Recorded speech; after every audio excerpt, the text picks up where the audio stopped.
que nunca olvide tus promesas, que nunca olvide tus palabras, que Él lo crea, que no lo dude jamás. Tu palabra me dice, todo el que pide se le dará, y el que toque a la puerta se le abrirá. Todo es posible, todo es posible para ti, Señor.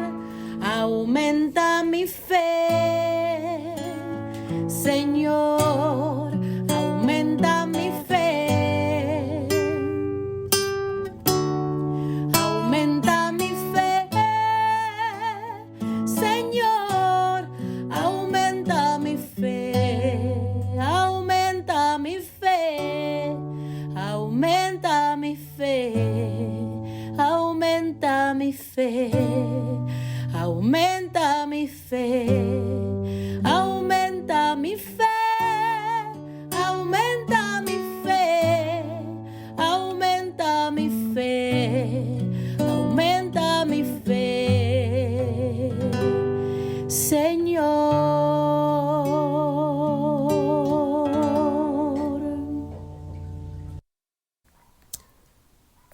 Saludos en este glorioso día y bendiciones a los creyentes que escuchan Jesús y María Radio, que están sedientos de la palabra de Dios. Les envío un saludo a su hermano Américo Tejada, de la parroquia de San Simón Stock San José, que está localizada en el Bronx y pertenece a la Arquidiócesis de Nueva York. Estamos aquí todos los lunes y los domingos de 5 a 6 p.m. hora de Nueva York. A los hermanos y hermanas del VIC que viven en la ciudad de Nueva York, que quieran ponerse en contacto con su servidor, pueden llamarme al 718-933-5299. En este segmento de estudio bíblico titulado Crece en tu fe, estamos estudiando el Evangelio según San Lucas. El evangelista Lucas fue discípulo y compañero del apóstol San Pablo. Fue de origen antioqueño, era pintor y médico, buen conocedor de la lengua griega, hombre culto, escritor con mentalidad histórica. La tradición apostólica consideró desde el inicio este evangelio como texto sagrado, inspirado por Dios. La identidad del evangelista Lucas, por consiguiente, es dinámica y quiere transformar los rasgos del creyente en los de aquel en quien se cree. Y este es Jesús, que es palabra de Dios, que reveló en el suyo el rostro del Padre. Este evangelio es el evangelio de la misericordia. Describe a Jesús como centro del tiempo. En Jesús se cumple tanto el pasado de la promesa hecha a Israel como el futuro de la salvación abierta a toda la humanidad. El evangelista Lucas se dirige a un lector que proviene del paganismo, pero que ya es creyente y que desea conocer cada vez más a fondo el rostro amado de su Señor y Salvador, Jesús. Estamos en el capítulo 6 del Evangelio según San Lucas, pero antes vamos a comenzar con una oración. Lo hacemos en el nombre del Padre, del Hijo y del Espíritu Santo. Señor, que todo lo que hagamos este día inicie con tu bendición y termine con tu ayuda. Que todo lo que digamos este día sea motivado por tu amor e inspirado por tu gracia. Que nuestras obras de este día reciban tu inspiración y perduren en tu paz. Todas estas cosas, Padre Celestial, te las pedimos en la luz y poderoso nombre de tu Hijo Jesús, que vive y reina en unión del Espíritu Santo, quien es Dios, por los siglos de los siglos. Amén. Los créditos de este oblicuo son dados al Padre Silvano Fausti, a la Vila de Jerusalén y a la hermana Evelyn Morán y su ministerio de música. A los hermanos y hermanas que viven en el Bronx, para invitarlos a nuestro ciclo de oración de la parroquia San Simón Stock San José, que está localizada en el 2191 Valentine Avenue, esquina calle 182, comenzando con la misa a las 7:30 p.m. todos los viernes por la noche. Para anunciarles que también tendremos una misa de sanación el segundo viernes de cada mes a las 7:30 p.m. donde se impartirá el sacramento de la unción de los enfermos, y también se orará por ellos. Así que traigan todos sus enfermos o vengan para orar por ellos. Habrá acceso para personas en sillas de ruedas. También tendremos una hora santa con la exposición del Santísimo todos los jueves de 7 a 8 p.m. Así que están todos invitados. Decíamos en el segmento anterior que el camino del creyente es conocerse a sí mismo. Por consiguiente, aceptarse a sí mismo y en fin olvidarse a sí mismo para aceptar al otro, o sea, a Dios. Ahora me conozco realmente en el amor que Dios tiene hacia mí.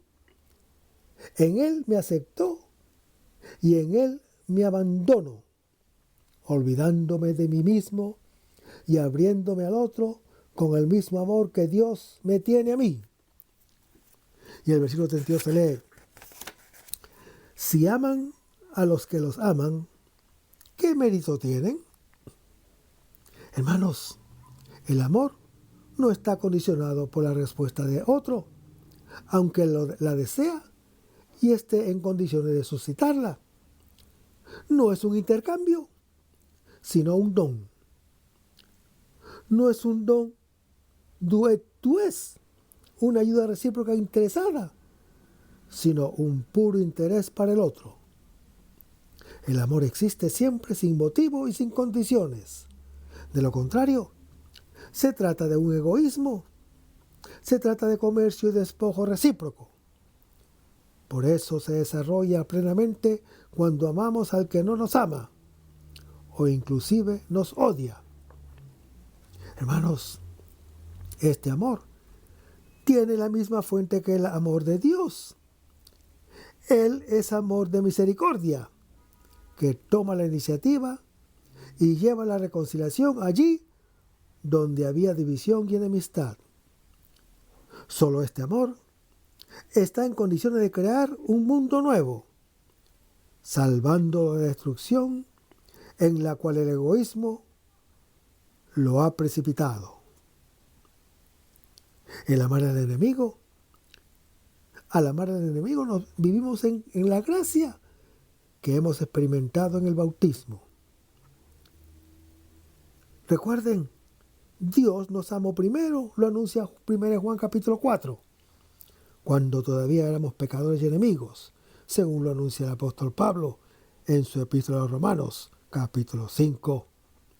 Por eso, también nosotros amamos como primeros a los pecadores y a los enemigos, dejando transparentar la misma gracia que recibimos. Hermanos, el amor de Dios se ha hecho cargo de todo nuestro mal y odiosidad, nuestra limitación, precisamente lo que nosotros detestamos de nosotros mismos.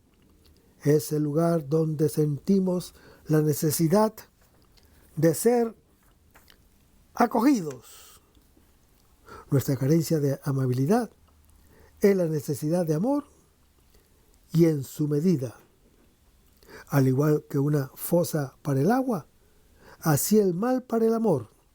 Mientras es más grande y profundo, más puede contener.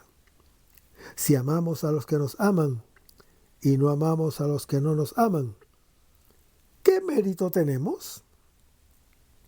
Significa que todavía no hemos conocido la gracia del amor de Dios, que nos amó primero, cuando nosotros no los amábamos.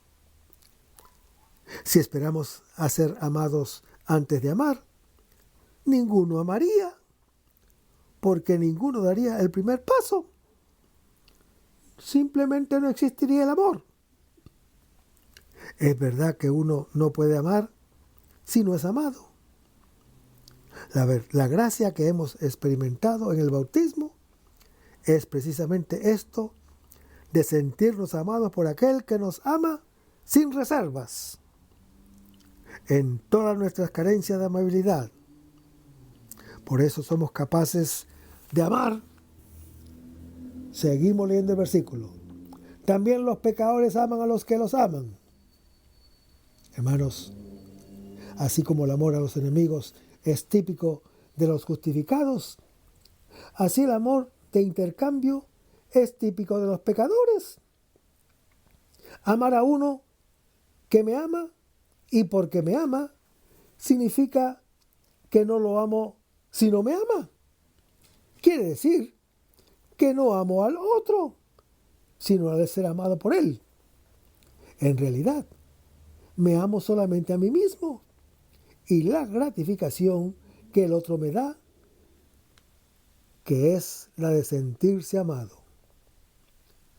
Hermanos, el amor, como la vida, no tiene precio, sino en la gratuidad.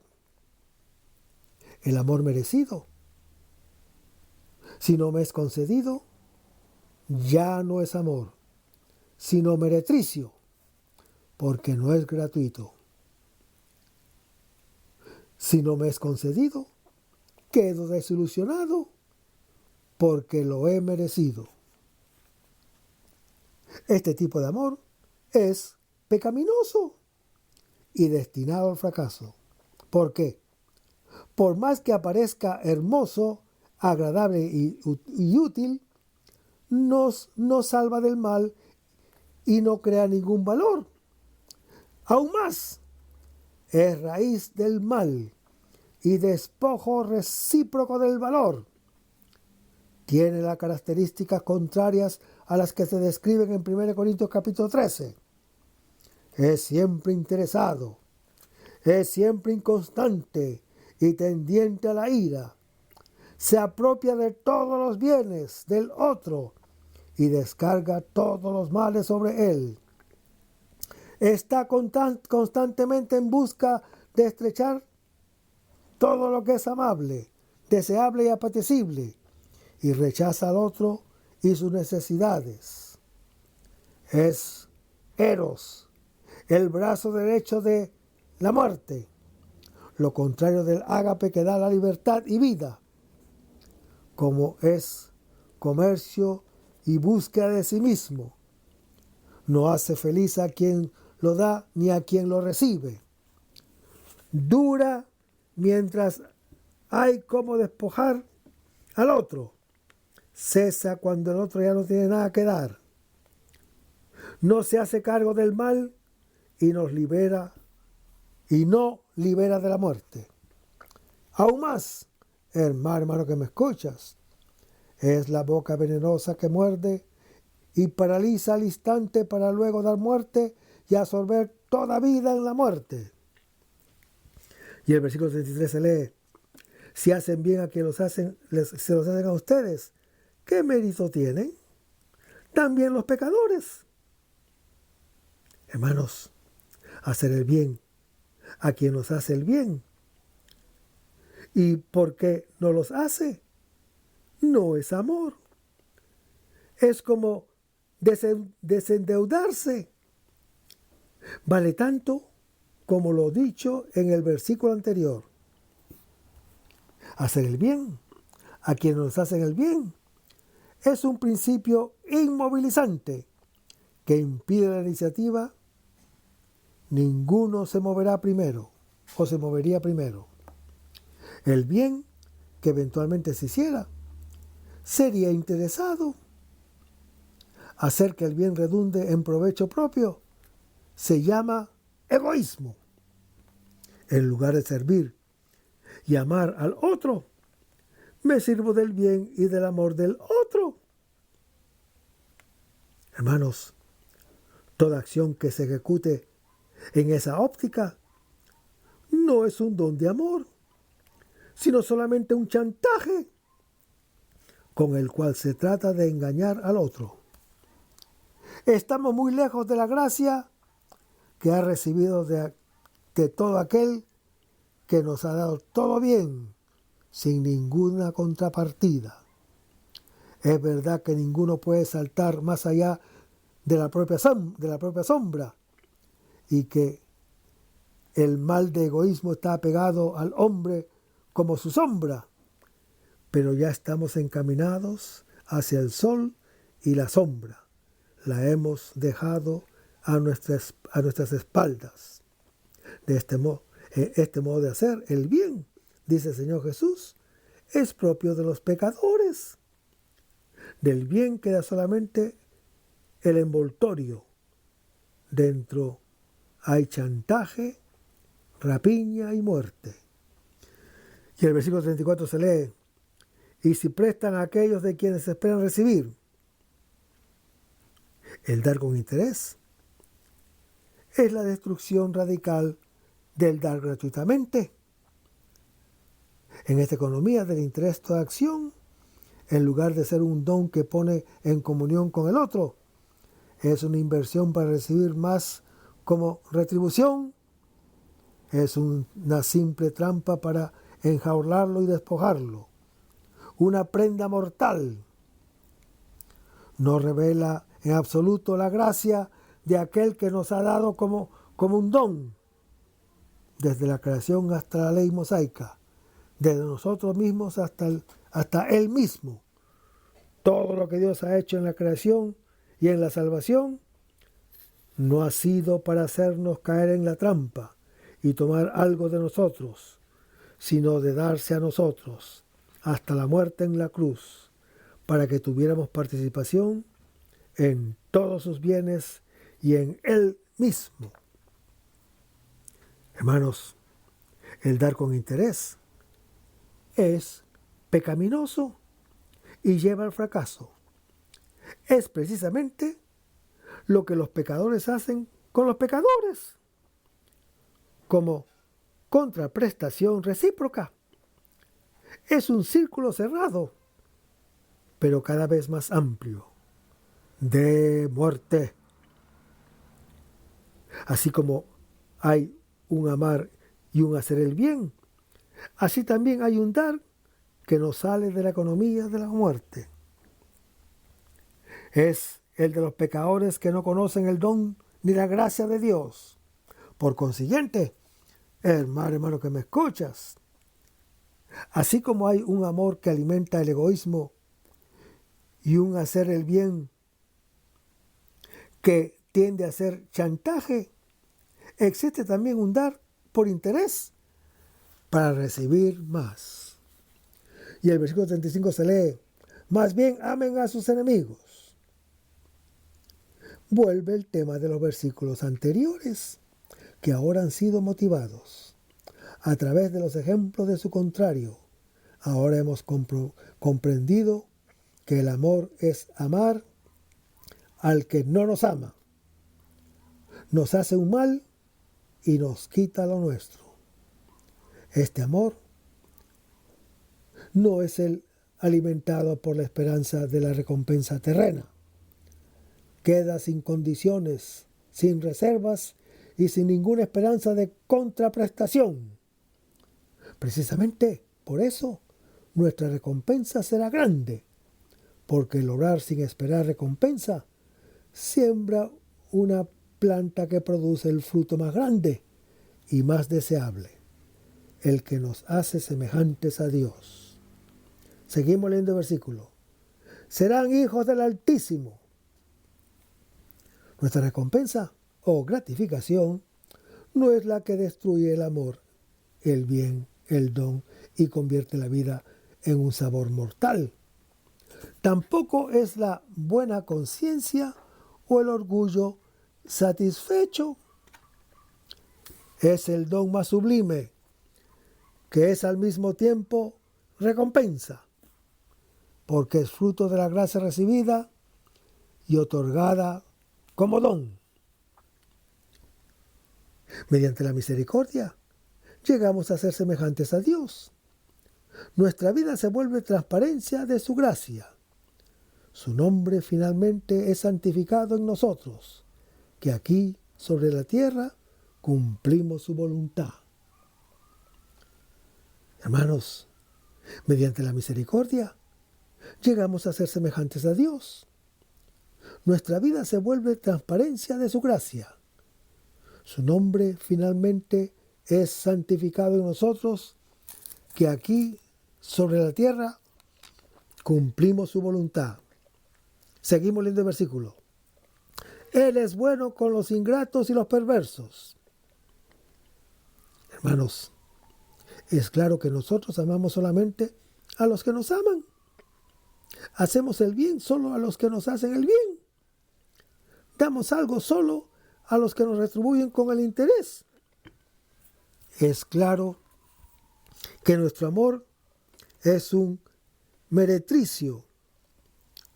Nuestro bien es egoísmo. Nuestro dar es exigir. Nosotros no sabemos amar. Somos infelices y malos.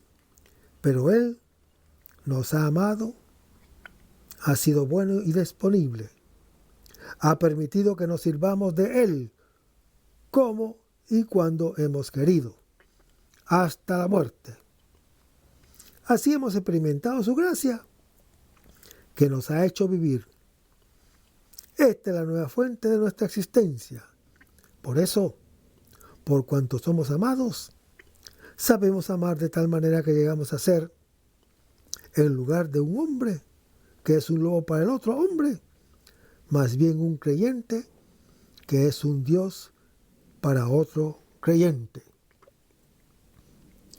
En el amor a los enemigos, llega a su maduración y fructifica el Espíritu de Dios, recibido en el bautismo, que nos ha hecho semejantes a aquel que es gracia, aquel que es misericordia y disponibilidad sin limitaciones.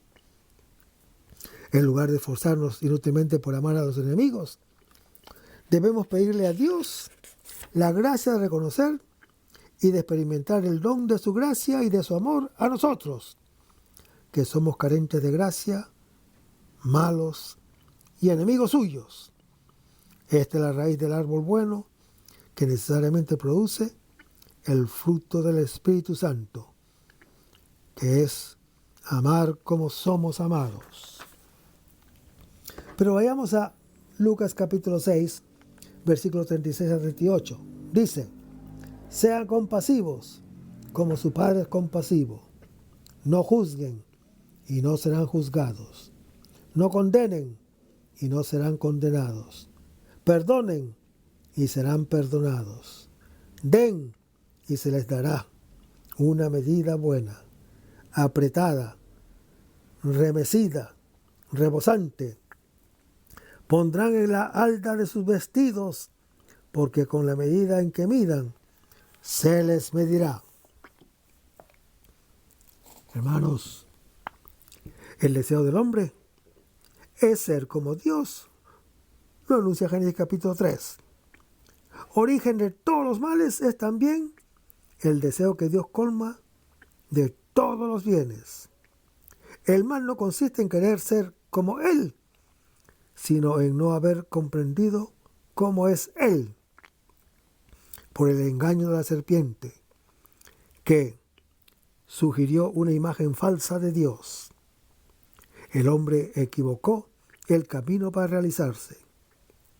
Ahora, después de la revelación de su rostro en el Señor Jesús, es posible comprender cuál es el camino para ser como Él. En el libro de Levítico capítulo 19 se expresa el fundamento de toda la ley mosaica. Sean santos como yo soy santo. Ahora bien, aquí se muestra cómo la santidad, lo que es propio y específico de Dios, es su misericordia. Estos versículos es el culmen de la revelación de quién es Dios para nosotros. Es el tema de todo el Evangelio de Lucas, que es un desarrollo continuo de ese tema a través de los hechos y de los dichos del Señor, según lo anuncia Hechos en su capítulo 1. En este versículo, hermano que me escuchas, que habla del Padre Celestial, siguen luego unas sentencias que ya no coinciden o concierten a los enemigos, sino a los hermanos. Son 4 reglas claras, columnas que sostienen la vida al interior de la comunidad. En ella vivimos relaciones nuevas de amor recíproco, pero que siempre son acechadas por el mal. Por eso, también al interior de la comunidad, el amor no pierde nunca el carácter de misericordia. También el mal que la venida del Señor no ha abolido, verdadero enigma de la historia, tiene su propia función positiva. Es el lugar en el cual se derrama la misericordia. Así el hombre se realiza como Dios. Solo al final de la historia el mal será eliminado, cuando todo su abismo esté colmado de misericordia, como el agua llena el mar. El mal Dios no lo quiere, ni lo tolera, ni lo permite. Existe porque Él no puede dejar de respetar nuestra libertad, pero en su fantasía de amor, saca de allí un bien mayor. En efecto, hermano que me escuchas, la miseria es la misericordia como la fosa al agua. Mientras más grande es, más agua contiene. La misericordia es absolución en el juicio, justificación en la condena, perdón en el pecado. Nosotros, al practicar la misericordia, también recibimos la misericordia. Por ella estamos incorporados al Señor Jesús, el Hijo de Dios, y entramos en el círculo sin fin de la misma vida de Dios, ya aquí sobre la tierra. Estas prescripciones, hermano que me escuchas, más que un código de acción, son un modo nuevo de ser que deja transparentar la gracia del amor de Dios, derramado en nuestros corazones por el Espíritu Santo que nos ha sido dado, como lo anuncia el apóstol Pablo en su Epístola a los Romanos, capítulo 5. El juicio y la salvación lo realizamos nosotros, hoy, en el ejercicio de esta misericordia. Mi juicio y mi salvación están ligados al juicio y a la salvación que yo le otorgo al otro en el perdón que doy o que niego. Hermanos, entre los hombres, si se perdona a uno porque ya está arrepentido. El arrepentimiento precede al perdón. Ante Dios, el perdón precede al arrepentimiento. Uno puede arrepentirse porque uno ya está perdonado.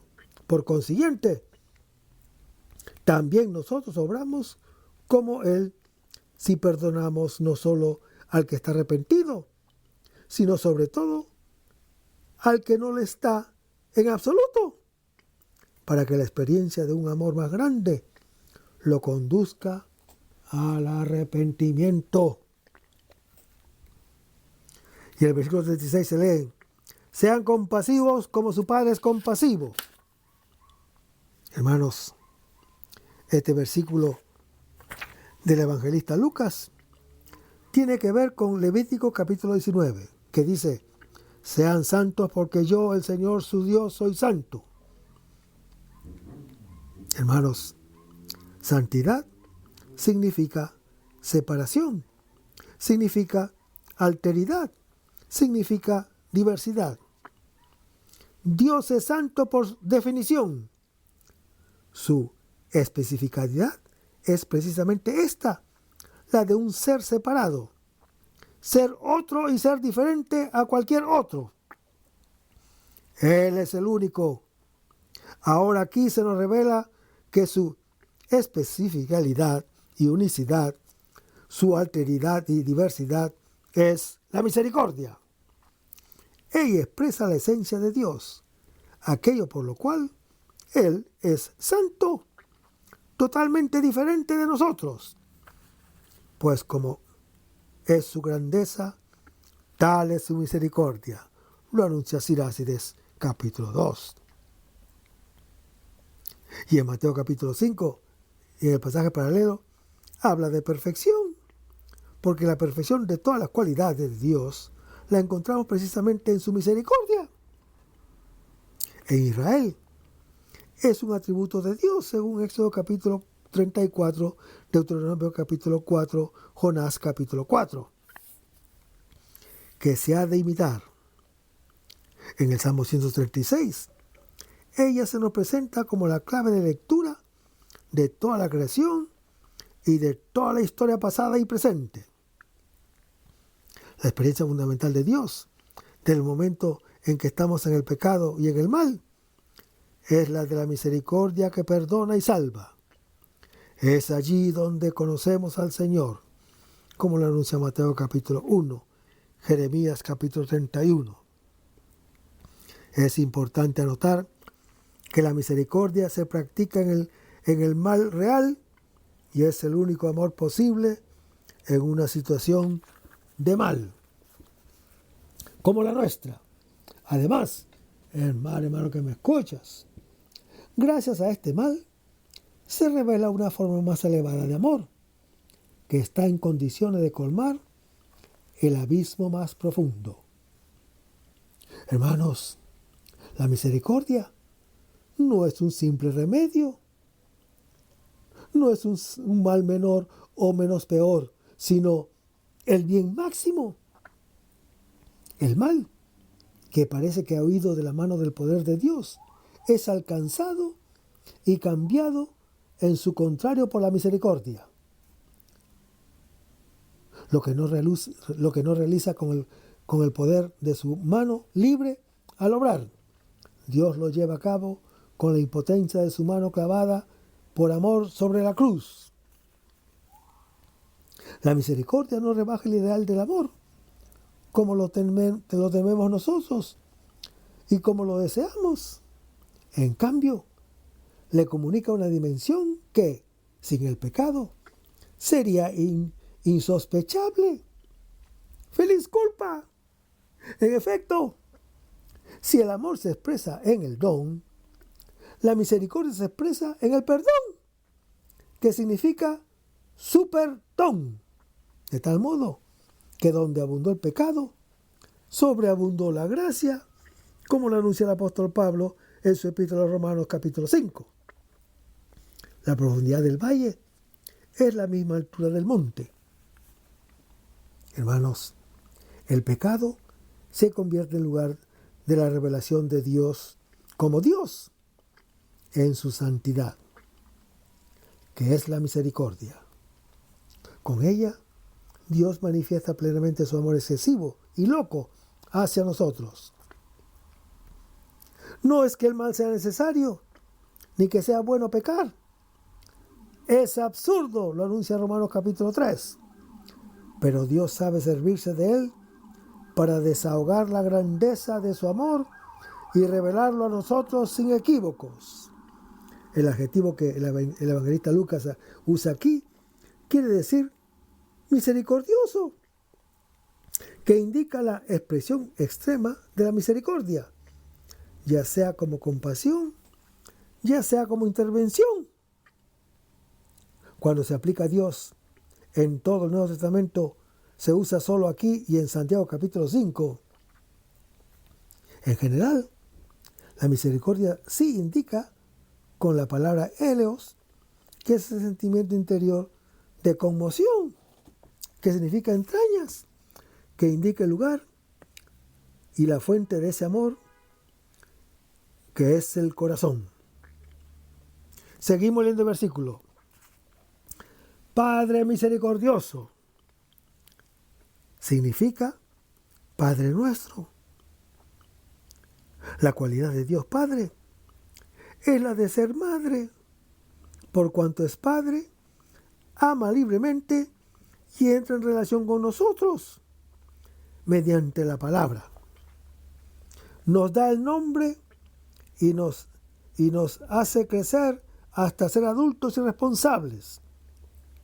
Por cuanto es madre, nos ama entrañablemente y entra con nosotros en una relación de necesidad biológica y nos da vida, casa y alimento. Si la madre hace nacer, el padre deja vivir y genera la libertad. Por consiguiente, hermano que me escuchas, el amor de Dios es a la vez necesario como el de la madre y libre como el del padre. Este Padre misericordioso es llamado suyo para indicar un sentido oblicuo. La fraternidad que brota de esta paternidad uterina, el Señor Jesús lo llama suyo, en contraposición a mío, porque su filiación y la nuestra no se colocan en el mismo plano, como no lo son la fuente y el riachuelo. Todos los versículos siguientes, aun antes de que sean líneas de comportamiento, son lineamientos del rostro de este Padre misericordioso.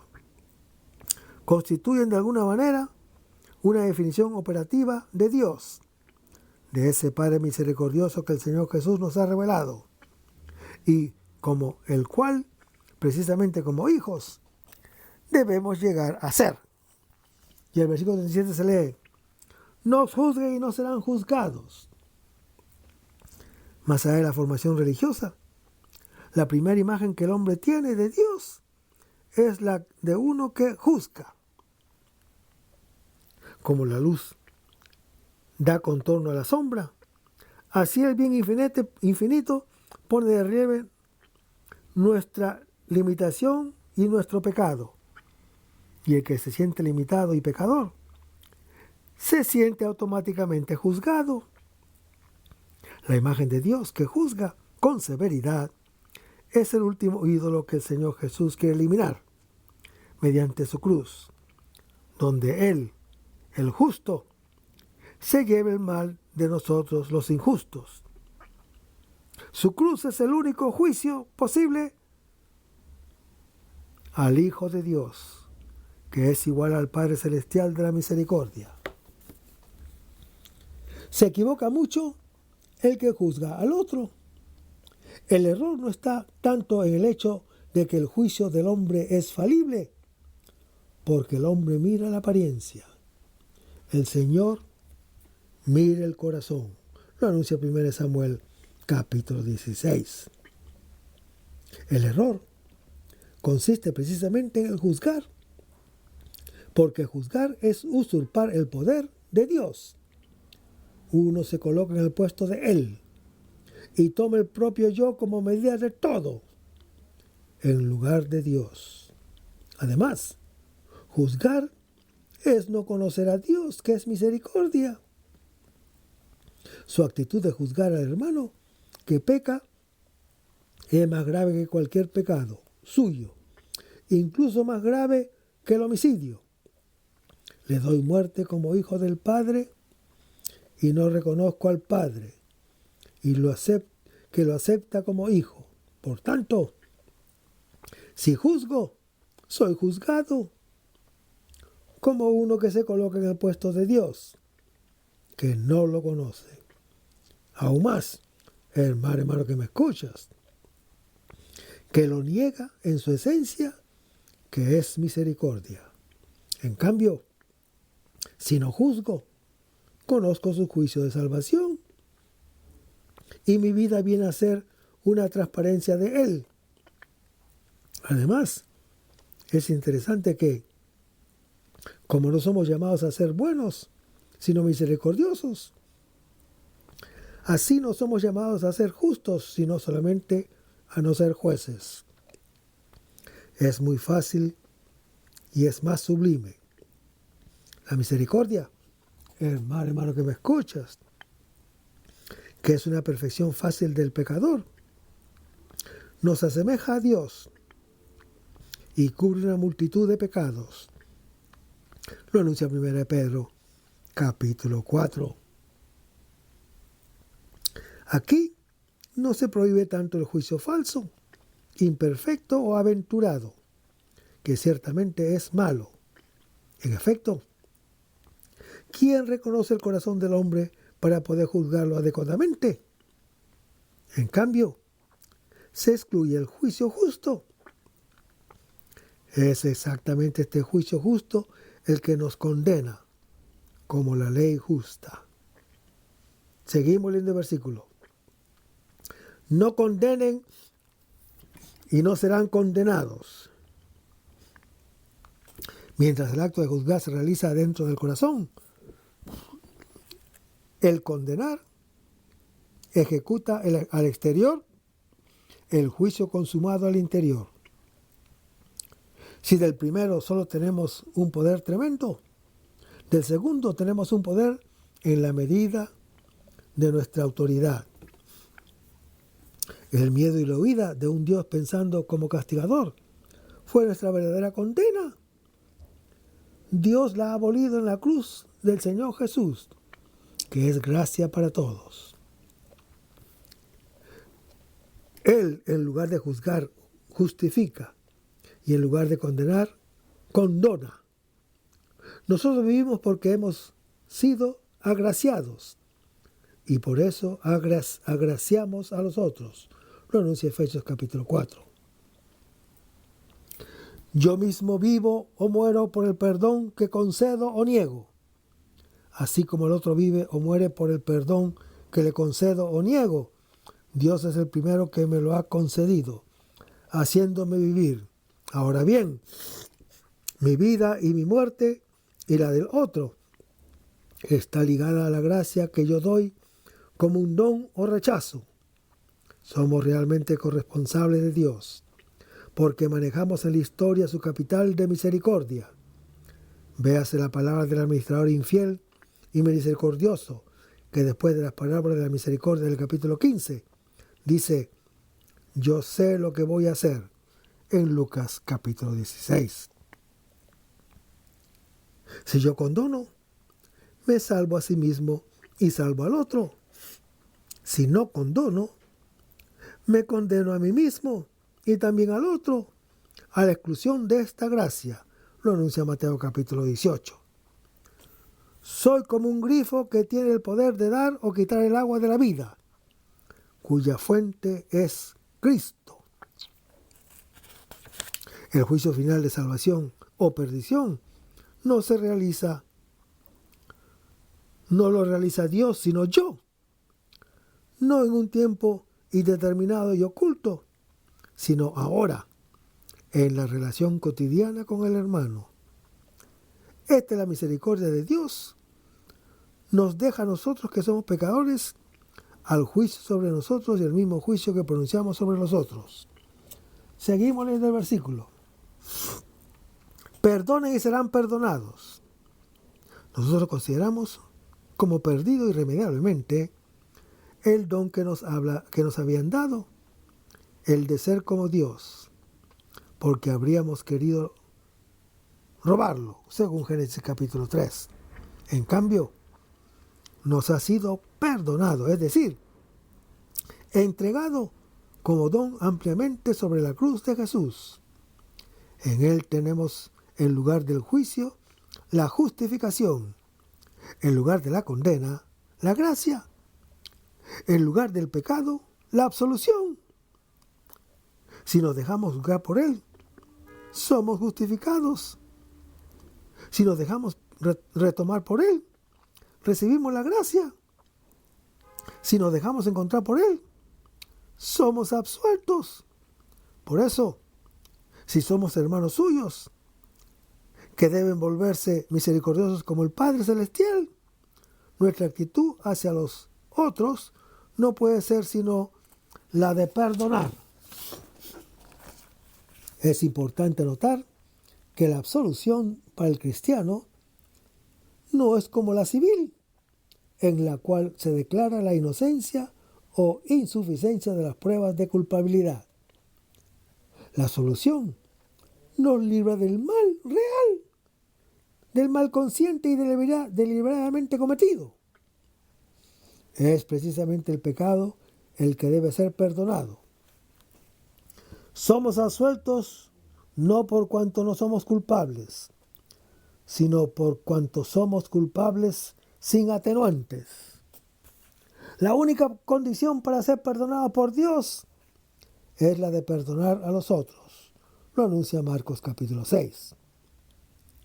No es porque Dios nos retire su perdón, sino porque si nosotros no perdonamos, demostramos que despreciamos y rechazamos el don que no conocemos si no vivimos del amor del Padre. Por eso el evangelista Lucas coloca este amor y este perdón como origen de nuestro amor y perdón con relación al hermano en Lucas capítulo 11. Y el versículo 38 se lee: den y se les dará.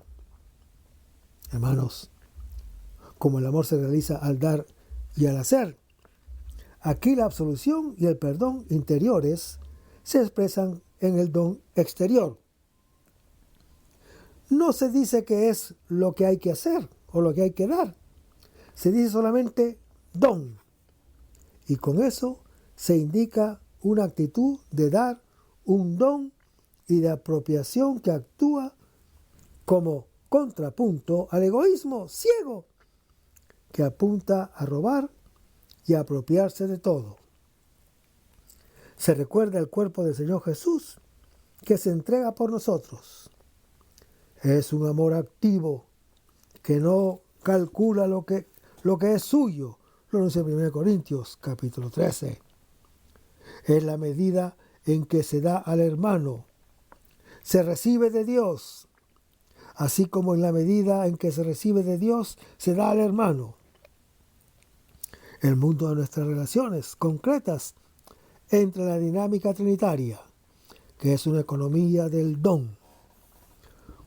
Como no se especifica qué es lo que hay que dar, tampoco se dice lo que se recibe, pero parece realmente superfluo y además imposible especificar qué es lo que se recibe. En efecto, hermano que me escuchas, se recibe el poder del poder ser como Dios. Se recibe al mismo Dios, que es amor y don. Seguimos leyendo el versículo. Una medida buena, apretada, remecida. La cuestión de lo que se recibe le toma la mano al autor y hay una exaltación de abundancia del don. Dios no conoce medida. La única medida es la que nosotros le ofrecemos. Él nos da según nuestra capacidad. Es decir, hermano que me escuchas, según nuestras entrañas de misericordia, ampliando de este modo sin fin la capacidad de dar y recibir misericordia. Seguimos leyendo el versículo. Porque con la medida en que midan, se les medirá. Hermanos, el único metro de medición del don que recibimos es nuestra capacidad de dar un don. Dios renuncia a medir, así como a juzgar. Somos medidos y juzgados como nosotros mismos según nuestro amor a los otros. Pero vayamos a Lucas capítulo 6, versículos 19 al 42, donde se lee: luego les dijo esta parábola: ¿podrá un ciego guiar a otro ciego? ¿No caerán ambos en un hoyo? ¿No está el discípulo por encima del maestro? Lo que podrá hacer al terminar su formación será igualarlo. ¿Por qué te fijas en la brizna que hay en el ojo de tu hermano y no advierte la viga que tienes en tu propio ojo? ¿Cómo puedes decirle a tu hermano: hermano, déjame quitarte la brizna que tienes en el ojo, si no ves la viga que tienes en el tuyo? Hipócrita, quítate primero la viga y entonces verás claro para quitarle a tu hermano la brizna. Hermanos, el mandamiento de Lucas capítulo 6, que es la síntesis de todo el discurso acerca de la misericordia, es el único camino real para la salvación. Contra posibles y fáciles desviaciones, ahora queda confirmado con una serie de semejanzas. El que enseña otra cosa es un guía ciego, un maestro falso. El que obra de otro modo y critica el mal ajeno sin ver el propio es un hipócrita. El mandamiento del amor misericordioso, que se expone detalladamente en estos versículos, es el único camino de salvación porque nos convierte en lo que somos. Hijos del Altísimo. El que rebaja la meta porque la considera demasiado perfecta es un ciego que va a la perdición. El que cree que conoce una más perfecta es un maestro falso que enseña cosas tan elevadas como inútiles. Otros pretendidos caminos de salvación que pueden ser, además de religiosos, también psicológicos, económicos o políticos, en realidad no hacen sino perjudicar al hombre. La misericordia es el bien máximo porque es en ese amor que sabe conocer realísticamente y hacerse cargo del mal. La misericordia impide la necedad y la presunción de criticar a los otros. La crítica hay que ejercerla solo hacia sí mismos, para conocer el propio mal y la misericordia de la cual uno necesita. Así se entra en posesión del buen tesoro. El discípulo bueno vive de este tesoro, que es la gracia de Dios que ha experimentado, y hace partícipes de ella a los otros. Solo el corazón convertido por la fe y a la misericordia puede salvar del mal. El hombre ha nacido para amar y fracasa cuando no ama. Su deseo esencial no puede florecer porque está afectado por algún mal. La misericordia puede liberarlo porque sabe transformar el mal en bien. Si el amor de Dios lo ha creado todo de la nada, su misericordia lo salva todo del mal, o peor, de la nada. Y en el versículo 39 se lee, ¿podrá un ciego? Hermanos, ciego es aquel que carece de la luz de los ojos. Lo que el Señor Jesús acaba de decir acerca de la misericordia es el centro de la palabra de Dios y es guía del hombre, lo anuncia el Salmo 119, Proverbios capítulo 6. ¿Quién es este ciego que quiere ser guía de los otros? En los tiempos del Señor Jesús era el fariseo que esperaba obtener la salvación a través de su propio conocimiento y de la observancia perfecta de la ley mosaica. Para el evangelista Lucas, es el cristiano que juzga, condena, no perdona y no ofrece ningún don. Es uno que no ha experimentado la gracia y pretende guiar a los otros por los caminos de la justicia, en los cuales se considera experto. Se puede tratar de cada uno de los ciegos que quiere gritar o quiere guiar a la comunidad, o se trata de la misma comunidad que ya ilumina el mundo al cual es enviada. En lugar de salvarlo, lo juzga. Es luz que se ha convertido en tinieblas, como lo anuncia Lucas capítulo 11. Es sal insípida, como lo anuncia Lucas capítulo 14. Y el resto, hermano que me escuchas, lo vamos a ver en el próximo segmento. Manténganse en sintonía. Vamos a despedirnos con una oración. Lo hacemos en el nombre del Padre, del Hijo y del Espíritu Santo. Señor Jesús, ayúdanos a conservar el fervor espiritual, la dulce y confortable alegría de evangelizar, incluso cuando hay que sembrar entre lágrimas, como Juan el Bautista, como lo hicieron los apóstoles Pedro y Pablo y los otros apóstoles, y también esa gran multitud de evangelizadores que se han sucedido a lo largo de la historia de la Iglesia Católica, con un ímpetu interior que nada ni nadie sea capaz de extinguir. Señor Jesús, que es esta la mayor alegría de nuestras vidas entregadas al Evangelio. Y ojalá que el mundo actual pueda así recibir la buena nueva de tu Evangelio, porque tenemos la tarea de anunciar el reino de Dios y de implantar tu iglesia en este mundo que todavía no te conocen. Toda esta cosa, Padre Celestial, te la pedimos en la luz y poderoso nombre de tu Hijo Jesús, que vive y reina en unión del Espíritu Santo, quien es Dios, por los siglos de los siglos. Amén. Hasta el próximo segmento. Que el Señor nos bendiga.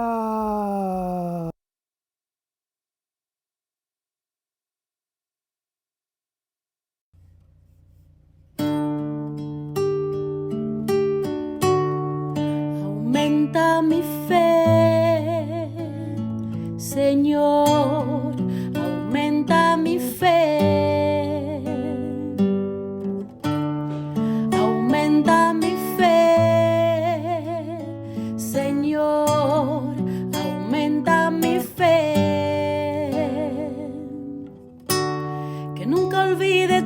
promesas,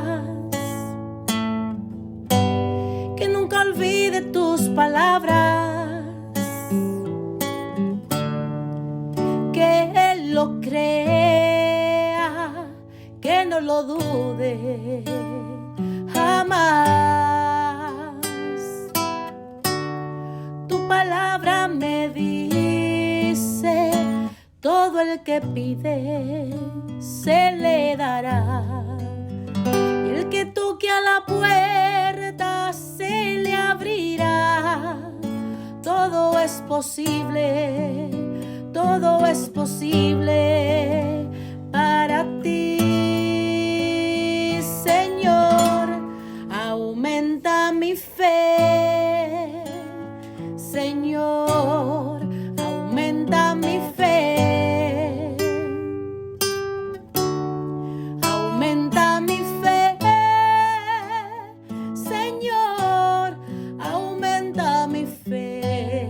Aumenta mi fe, aumenta mi fe, aumenta mi fe, aumenta mi fe, aumenta mi fe, aumenta mi fe, aumenta mi fe, aumenta mi fe, Señor.